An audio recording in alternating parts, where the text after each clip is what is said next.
Hey guys, how's it going? Today I'm going to try to sous vide a turkey. I've never done it before, but I have seen a couple of videos out there and some instructions on how to do it, so I figured why not give it a try and we'll see how it comes out. I imagine it'd probably be pretty good.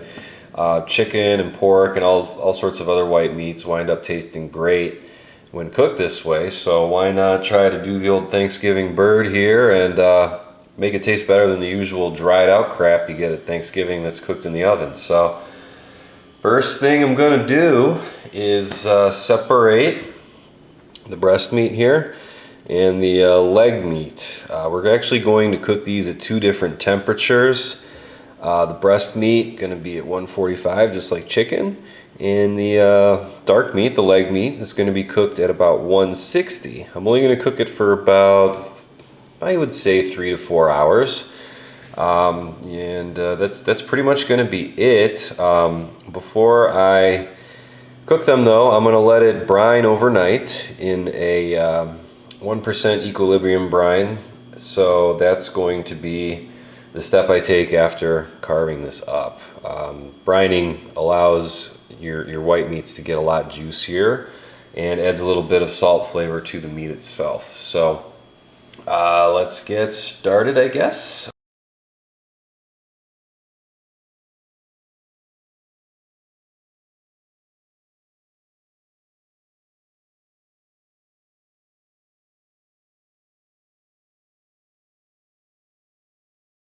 Okay, so after about 30 minutes of screwing around, we've got 2 sets of legs and thighs and 2 sets of breasts, or 2 breasts and wings.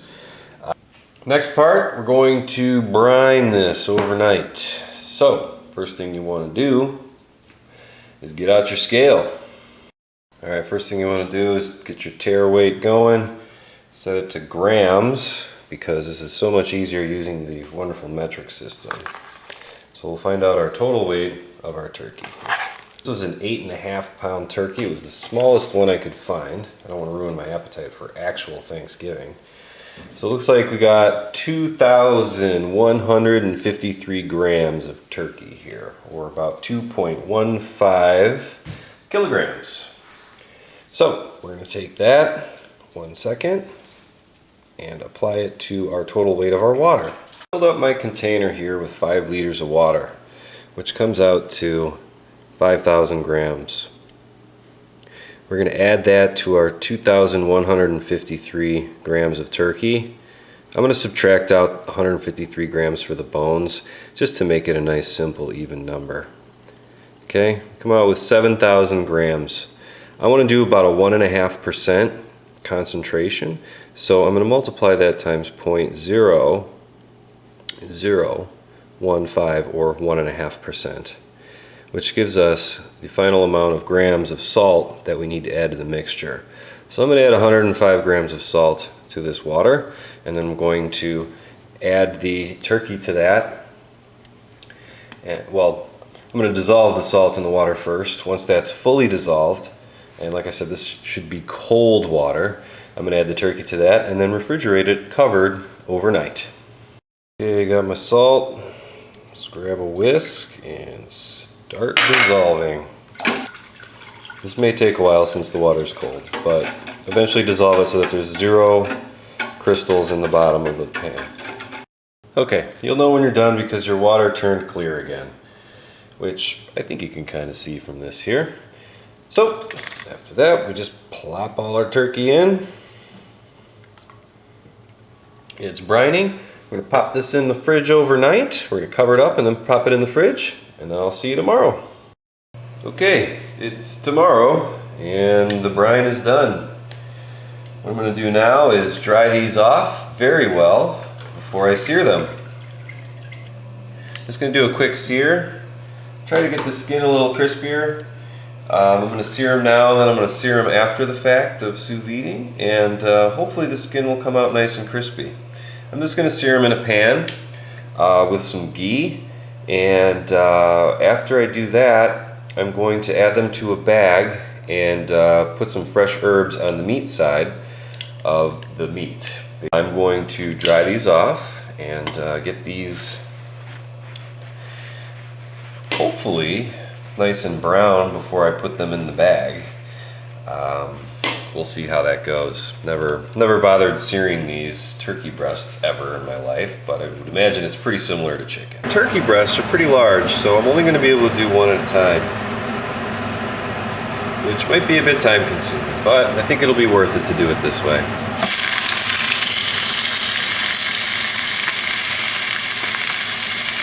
We're going to crisp this skin, I don't know, maybe for about a minute or two on each side. Okay, so I've done it about a minute and a half. And that's not exactly what I'm looking for, but I think 2 minutes aside will do the trick. Also at this time, you're also going to want to get your water baths up to the proper temperature. I'm doing one at 160 and the other one at 145. Okay, as you can see, this is what it looks like after about 2 minutes aside. Not super crispy or anything, but it'll just make it easier after we take it out of the sous vide bath to brown it a little bit better and get the skin nice and crispy. Okay, time to bag them up. I'm going to bag these individually just because that'll make life a little bit easier. So, in terms of fitting them into the two various tubs that I need to fit them into. So, I got some fresh flat leaf parsley, some rosemary, and some thyme. And I'm going to add that to the meat side, not the skin side, of the turkey. And that's pretty much it. I'm keeping the stems on and everything because when I take it out of the bag, I want them to be relatively easy to remove. Actually, I'm also going to add a pat of butter as well. I think that'll be a good addition. You know, normally I don't add it to steaks and stuff, but for a relatively bland meat like turkey, I actually think it would help because it's fairly low in fat and it would help disperse the herbs that I have in this particular pouch. So there we go. Got our pat of butter, our parsley, rosemary, and thyme, and I'm going to go ahead and vacuum seal this up. Okay, we're all finished. Looks very pretty, doesn't it? These are the breasts. They have the shorter wing, and these are the legs, which have the longer bone in case you get messed up and can't remember what is what. So the legs, the dark meat, is going to go into the 160-degree bath, while the white meat, or the breasts, are going to go into a 145-degree bath. I'm going to put them in there for 2.5 hours. Okay, we're all done cooking. 2.5 hours is up. This is what the breasts look like. Bit of moisture loss, just to be expected when you cook something. Other than that, it looks good. Feels like it's cooked all the way through. Same with the legs. Bit more of a darker looking moisture loss. Same thing. Feels good. Feels nice and tender, like it's cooked. We shall see. Take these out and dry them off pretty much bone dry, best I can get, because I'm going to sear them in a pan. I'm going to sear half of them in a pan with ghee, and then I'm going to sear the other half of them with a broiler. I'm going to give that a try and see if that works good. It's too cold out to grill, and I don't know if a blowtorch would work too well on the skin, making it crispy. So I'm going to give it a shot, see which I prefer. So these are all dried off. I'm going to go ahead and pop these into the broiler. I don't know how long it's going to take, but maybe 5 minutes, I don't know. I'm gonna try to get it nice and golden crispy brown, and we'll see if that happens. Here's what it looked like after about 5 minutes under the broiler. Not too bad. Got a little crispiness. And that should do it. So I'm gonna sear the other ones in a pan. Hopefully it'll come out just as good. Reheated my pan from before. Got it nice and hot. Put it in skin side down. So I'm going to do it about 2 minutes aside. 2 minutes and 30 seconds. Seems to have browned it up pretty nicely. So I'm just going to do this other side here for a little bit. Not a lot of skin on there, so no real point in going too crazy on the other side. Okay, we're all done. These top two here are the broiled ones. And these bottom two here are the fried ones. So they both came out pretty good. I'd say the broiled ones were a little more crispy. They both came out sort of crispy though. Just the broiled one was a little bit crispier. I don't know how this is gonna be, so I guess I'll just cut them both open and we can take a look, have a little taste, and you know, kind of just decide which way is the best way to do it. Okay, so here is the broiled turkey. Oh wow, look at that. Perfect. Not sure if you can see it, but there is a lot of juice in here. You see that? There, you can kind of see it there. Perfect, man. Nice, perfect white color. Let's see how it tastes.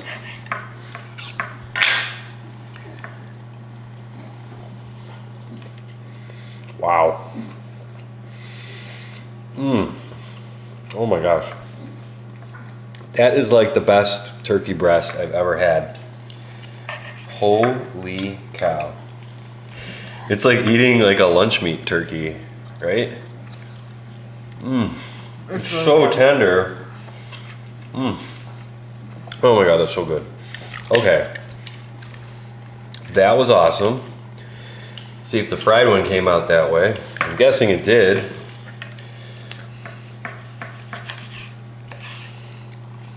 Yep, same juicy turkey.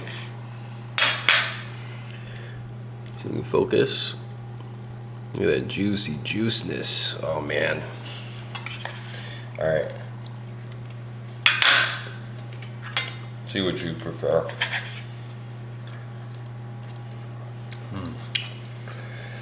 That is really good, but I prefer the char found on the broiled. You like the fried better? Maybe a little. Okay, fair enough. But wow, this, I mean, just look at all the juice that poured out of this sucker. I mean, it is insanely juicy. And this is the white meat. Usually it's the dark meat that comes out juicy, so.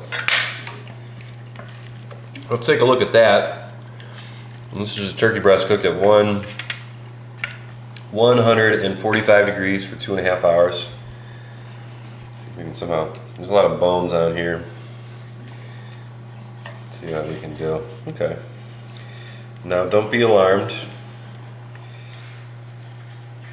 This is dark meat, so it's gonna look pinkish. See that? But I can assure you it's perfectly cooked. It appears to be pretty dark. This one feels a little drier, but here's what you think. It was cooked just perfectly. Not dry, very flavorful. That is also very good. And this is the broiled one. I'm sure the fried will taste even better. Let's give that a shot here. So I can cut off a little piece of leg without getting bone or tendon. Wow, look at that. Perfectly cooked dark meat. And yeah, I cut it with the grain, but you know, it's kind of hard to do without doing so. So I'm going to pull it apart. Rips apart. I always prefer the dark meat on turkey because it's more tender. But that turkey breast, man, that just completely changes the game. Man. Alright, so this was a success, definitely. Would highly recommend trying this at home. It actually wasn't that hard. I mean, it took a little bit of effort, but no more than roasting it in a freaking oven for 8 hours. I probably did an hour and a half of work, and it came out insanely perfect. The cooking time itself was only 2.5 hours. So yeah, that's good stuff. So thank you for watching. If you have any questions, leave a comment. Otherwise, you know, if you're interested in any of the equipment I used today, feel free to click the show more description, and there will be Amazon links to show you where to get everything. And happy Thanksgiving, everyone, and thank you again for watching. Okay, so after eating a good chunk of this, I just have to say one thing. Everything is great. The skin could have used even a little more crisping.